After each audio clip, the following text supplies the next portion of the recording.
ഇവിടെ ബാംഗ്ലൂർ ഒരു ഫെസ്റ്റിവൽ നടക്കുന്ന രീതിയുണ്ട്. അതായത് റോഡാണ്, ഈ റോഡ് ബ്ലോക്ക് ചെയ്തിട്ട് വണ്ടികൾക്ക് വരാൻ പറ്റില്ല. ഇവിടെ അങ്ങോട്ടൊന്നും അങ്ങനെ കുറേ സാധനങ്ങളുണ്ട്. അപ്പം ഒരു ഇത് മെയിൻ റോഡല്ല, ചെറിയ റോഡാണ്. നമ്മുടെ അടുത്തുള്ള സ്ട്രീറ്റാണ്. ഈ എന്താണ് പരിപാടി എന്ന് മനസ്സിലായിട്ടില്ല. ഇവിടെ ഈ ഒരു ഇതായിട്ട് എന്തോ റിലേറ്റഡ് പരിപാടിയാണ്. അപ്പോൾ എല്ലാവരും ഇവിടെ ക്യൂ നിൽക്കുന്നുണ്ട് അതിൻ്റെ ഉള്ളിൽ പോകാൻ. അതിൻ്റെ മുകളിൽ പോയി പ്രാർത്ഥിക്കുന്നൊക്കെ ഉണ്ട് തോന്നുന്നു. ഫുൾ ഓണാണ്.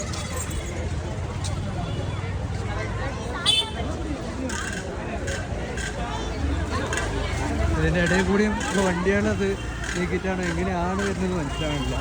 കുറേ പേര് ഇതിൽ ആ സൈഡിൽ പോയി അവിടെ തിരിച്ചു വരുന്നതാണ്.